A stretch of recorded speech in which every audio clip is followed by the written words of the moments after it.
Okay, so we're doing this infested fields. Clear out the Dermapteran eggs. Dermapteran eggs.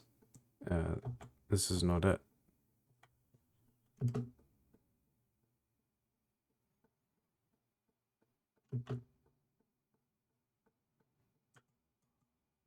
Okay. Oh yes, it's just a clear. Oh, so also we've got the skill that we've added to our kit.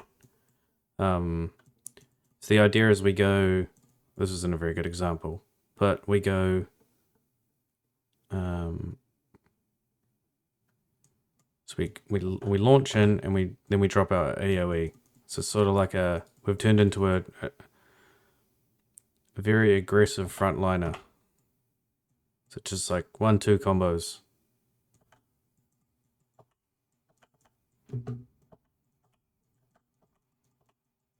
Just like that. Smooth as butter.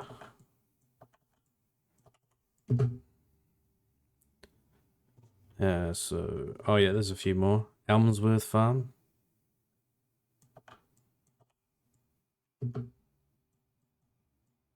Done. Okay, return to Douglas. Well, this was a cruisy adventure, but I'm stoked to be able to show you the. I'll explain. Actually, since this is probably quite a short quest, I might actually explain some things to you about where we're at with the build. Any progress with the Demapterans? I've cleared out the fields as you asked. Great. I'm relieved to hear that, and you've returned in one piece. The Demapterans should not be trifled with, especially in numbers. I will speak to Captain Somer about sending some guards out along with some of the farmers. We will have that field cleaned up in no time. In the meantime, I was hoping you would hear me out on a far more grave task. What is it?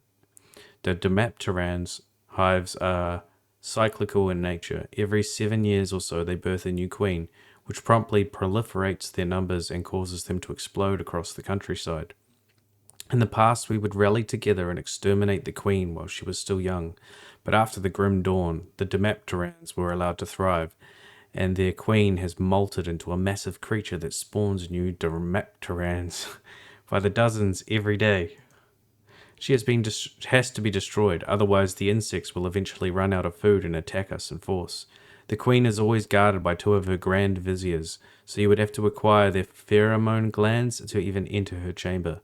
We know that the royal hive is somewhere out in the rotting croplands to the west of Homestead. After the way you handled the infested fields, I am confident in your abilities. Will you help us halt the Demapteran reproductive cycle? I will gladly pull together all of our iron bits if you can pull this off. I will slay the Demapteran queen. Yeah, so we'll just have a little brief moment to check the build out so far. So we've got Knight's Chill maxed out, so that's like the damage AoE.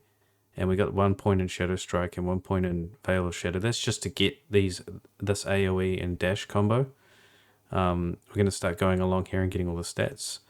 We've got 1 point in the Siphon Souls, which is it stops the enemy from regenerating health, which is really good versus bosses, I think. And also you get a lifesteal proc. So you charge in, you steal some health, vibes.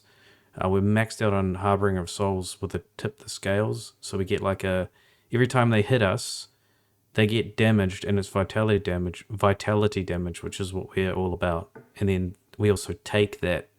We also get health every time that triggers. So we got like a couple of lifesteal things going on. And then there's this one, which Spectral Wrath. So that gives us like a ranged reflect style thing.